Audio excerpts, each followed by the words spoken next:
আসসালামু আলাইকুম এভরিওয়ান, কেমন আছেন? আশা করি সকলে ভালো আছেন।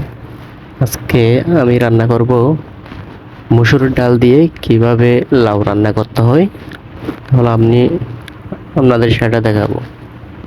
প্রিয় বন্ধুরা, ভিডিওটি যদি ভালো লাগে থাকে প্লিজ চ্যানেলটি সাবস্ক্রাইব করে রাখবেন, একটু লাইক কমেন্ট করবেন। তাহলে শুরু করা যাক।